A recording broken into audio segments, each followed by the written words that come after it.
7-0 Mets. I got back in 10 minutes. It was 8-0 Mets. Come on. Yeah, well, that sounds just like the Knicks game.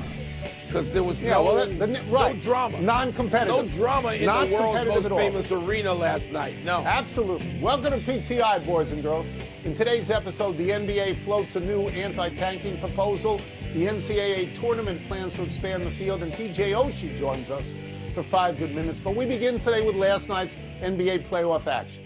San Antonio finished off their series with Portland by drumming the Blazers 114-95. The Knicks took apart the Hawks 126-97 as Jalen Brunson had 39 points. And the one road team to win was the 76ers in Boston, beating the Celtics 113-97 as Joel Embiid had 33 points. And the Celtics missed their last 14 shots. Wilbon, which result was the biggest deal? Tony, the biggest deal is Philadelphia beating the Celtics. That came out of nowhere. I was in Madison Square Garden, as I just said, and I'm all, hyped up for not necessarily big drama, but small drama. Atlanta had won a game there already. The series is tied at 2. The Knicks have struggled, as you know, historically in some of those big game 5s over 50 years. So I'm thinking, I'm in the place. I mean, Celebrity Row is just crackling. And Madison Square Garden was such a great place to be last night, and it didn't matter.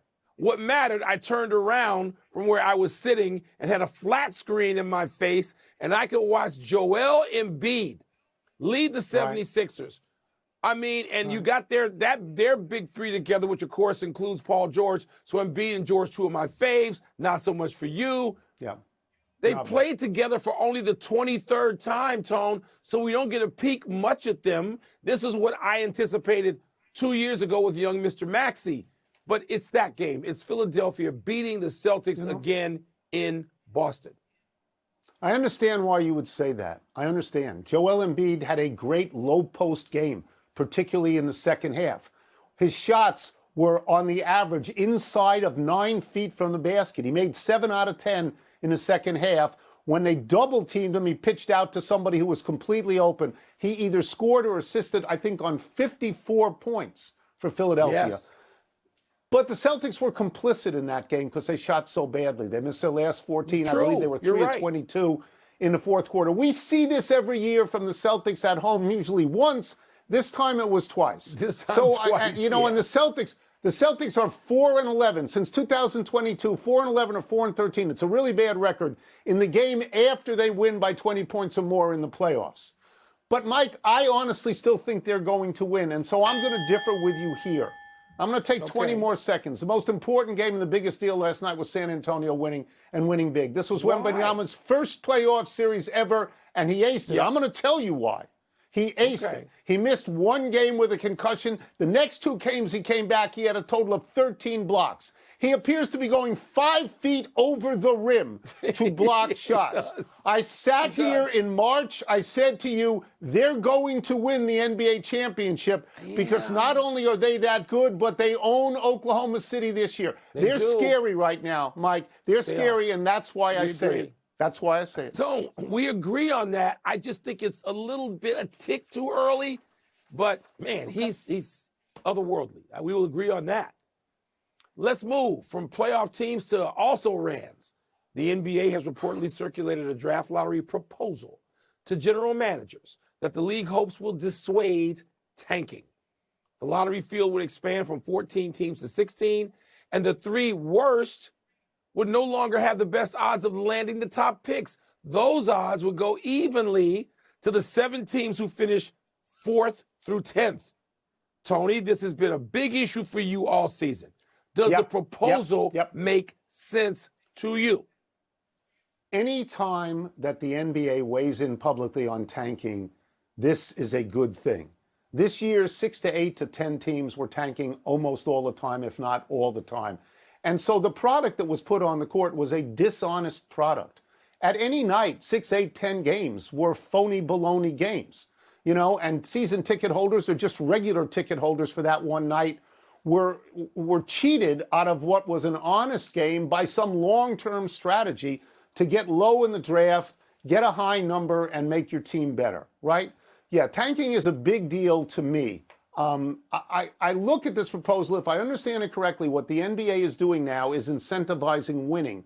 Because they're saying of the last three teams, the relegation trio, they're saying, no, you don't get the best odds anymore in the lottery. You don't. Teams that finish ahead of you, that won more games than you, get better odds than you get. I am completely in favor of this. The Washington Wizards, I always use them as an example because they've tanked for 3 straight years. They're going to have worse odds, for example, than Sacramento or New Orleans, who may be bad teams, but occasionally tried to win. I also like that you can't get the number 1 pick 2 years in a row. I also like that you can't get the top 3 pick or top 5 pick 3 years in a row. I like that. I think this is a good start. I'd have taken the Wizards pick away from them, and the NBA has threatened something like this. But, Mike, yes, I believe this is a good start, yes.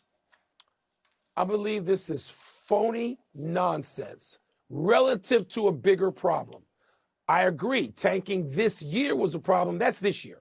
It wasn't a problem last year. It wasn't a problem the year before. It's not going to be a problem next year because you won't have the glut of talent that can finish and change a team's fortunes 1 through 8 or 9 like you appear to have this year. But instead, you mentioned the Wizards. You can pick out the teams, and then I'm going to give you 10. I'm going to say 10. 10 teams this year constantly tanking. 30 teams every year engaged in load management. Somebody's cheating the fans every night in this league whose teams are almost every night, whose players don't play, unannounced. Spend $2,000 for tickets, take your family. You don't see who you thought you were going to see. It's like seeing the understudy on Broadway half the times you go. They don't address that.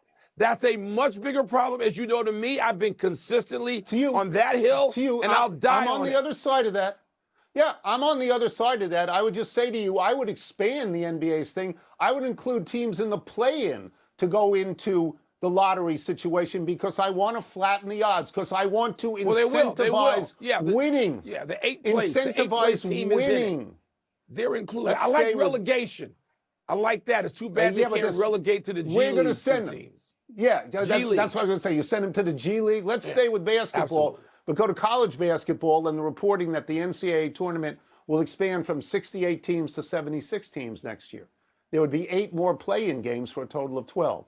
They will take place in Dayton and another as yet unnamed city.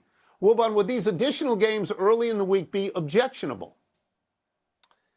Tony, I don't want to go as far as objectionable. I just think they're unnecessary and they dilute the product. One of the greatest things in recent American sports, so since 1985, when the tournament began to most resemble what it is now, has been the NCAA basketball tournament. It's been somewhere between damn great and perfect. And they just got to keep tinkering. They got to keep adding more teams. It's like everybody's got to add more. NFL, 16, it's a perfect season, but let's go to 18. No, more is not better. So is it objectionable? I don't know. I'm going to watch the games. They're going to put those play-in games in. The problem is it's just a money grab for the big conferences who already make all the money, because you're going to get teams that go 18 and 16, and you're going to put them in. You're not going to become more inclusive. So, objectionable, I won't go that far. Annoying as hell, I'll go that far. Yeah.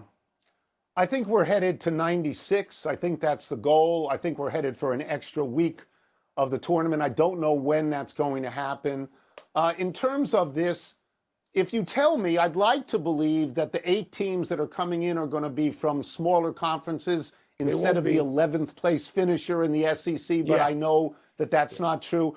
I want to avoid, the reason I want smaller teams is because I want to avoid the very real thing that happened this year with Miami of Ohio, when people said, if you lose in your tournament, you're not getting in, even though you're like 31-0 or something like that. But to your point, I think we're going to get 17 and 16 Auburn and 19-15 Oklahoma and 18-14 Indiana, all of whom had losing records in their conferences. But I'll look on the bright side in this sense, Mike.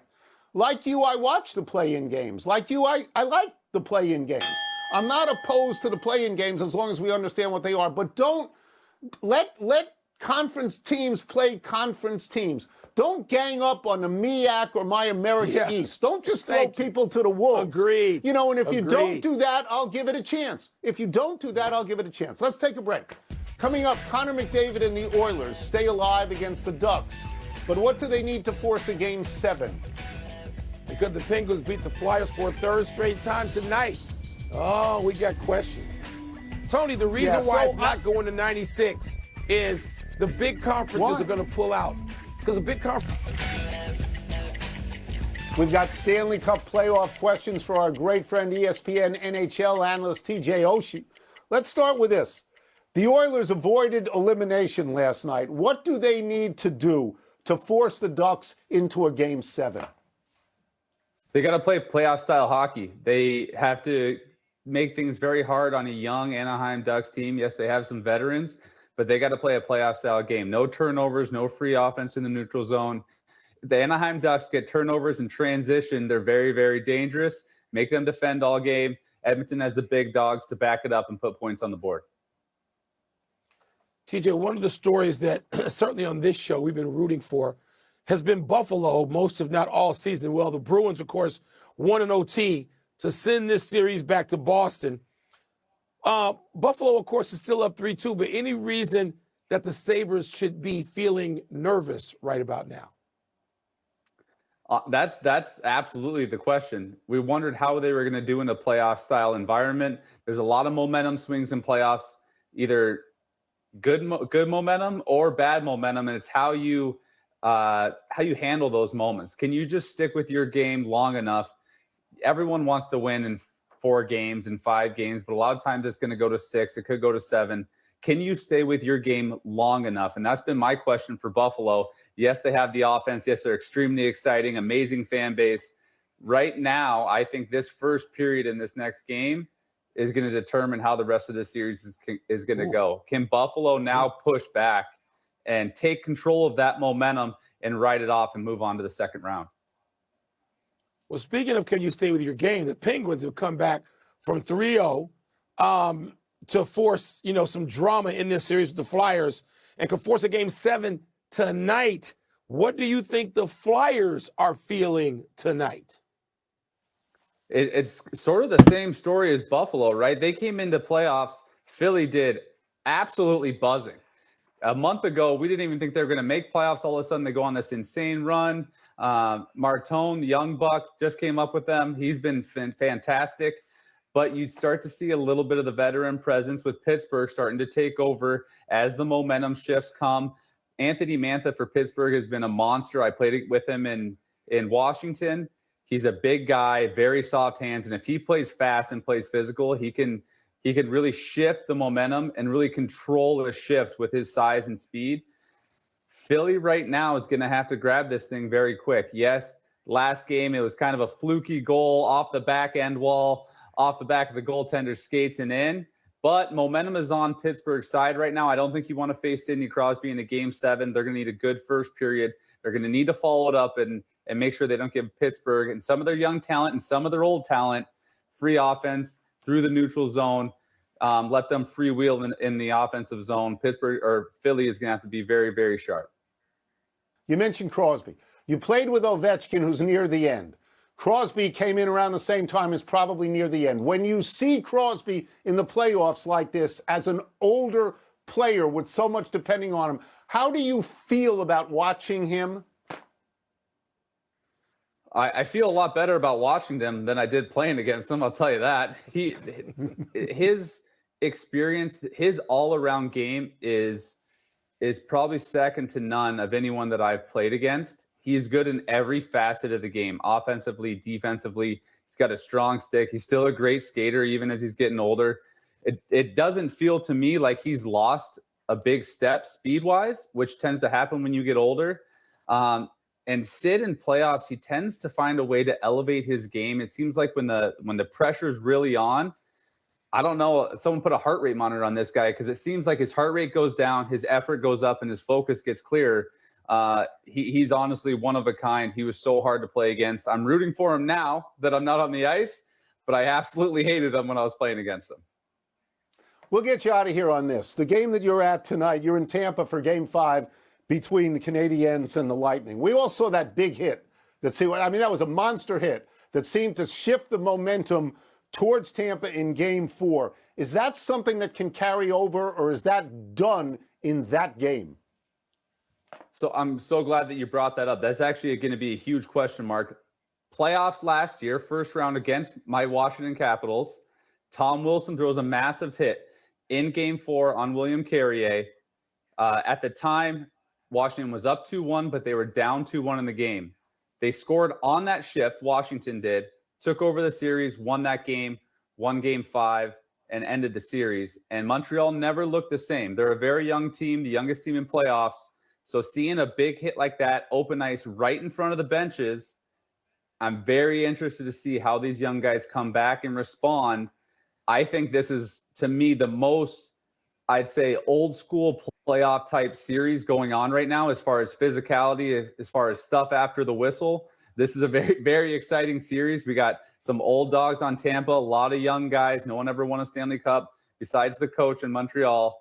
And so it's going to be interesting to see how Montreal responds to that massive hit. If it's the same as last year, or if they learn their lesson and they move on and focus on their own game. A pleasure to have you. Thank you, TJ. TJ, thank you, man. Appreciate it. Thanks, gentlemen. You can catch the Canadiens and Lightning on ESPN2 starting at 7 p.m. Eastern. Let's take one last break. Still to come, how will the Braves fare against Tarek Skubal tonight?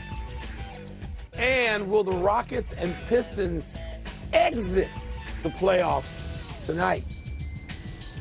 What do you think? 92nd birthday, Luis Aparicio. History lesson, kids. The Hall of Fame shortstop played 18 years in the majors, mostly with the Chicago White Sox and Baltimore Orioles. Aparicio came to the majors from Venezuela in the era when shortstops were good field and no hit. Aparicio's career batting average was .262, and he only hit 83 home runs in 2,599 Major League games.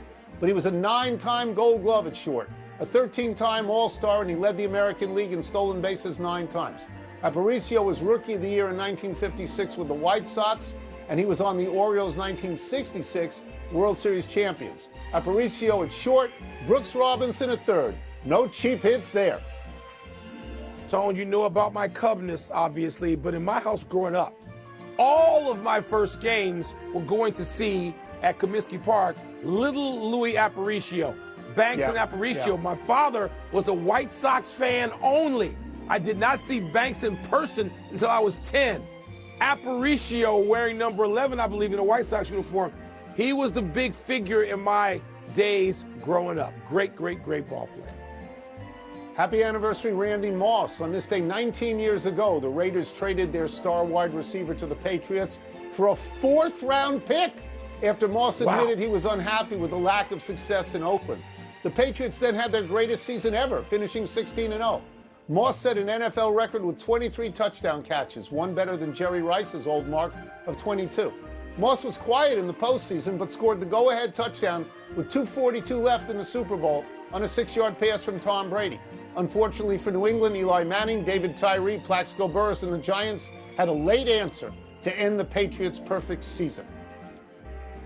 You don't have to depend on the draft. That same year, the Patriots traded a 2nd and a 7th for Wes Welker, who went on to catch 112 passes that season, Tony. Those are acquisition homes. That's like Red Auerbach had gone, across the way from the Celtic offices to the Patriots to get that thing done. Happy trails, Kevin Durant. The Rockets forward is out for tonight's elimination game against the Lakers due to a left ankle sprain. Durant missed game 1 of the series, injured his ankle in game 2, and sat for games 3 and 4 as the Lakers have built a 3-1 series lead. All of this comes after Durant finished 2nd in the league in minutes played during the regular season. The Lakers can advance tonight, and so can the Magic, Wilbon. Do you like each of their chances? Tony, I think Detroit's going to win, though. I think they're going to beat the Magic, particularly if Franz Wagner, who is uncertain right now, as we sit here a couple hours before game time, is not able to go. I think the Pistons will extend that series. Lakers win, right?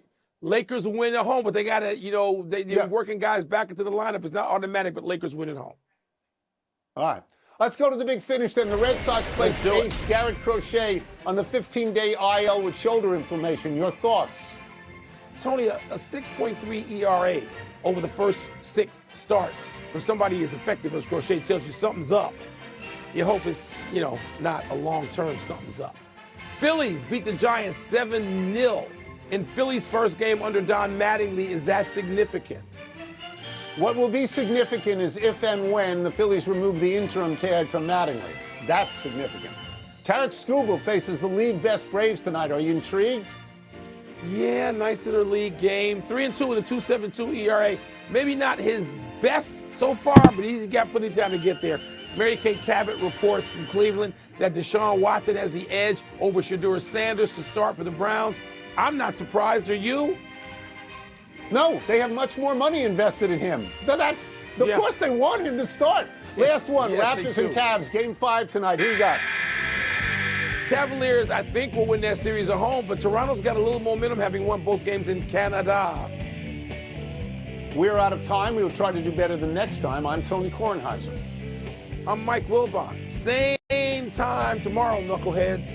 And now, here's SportsCenter.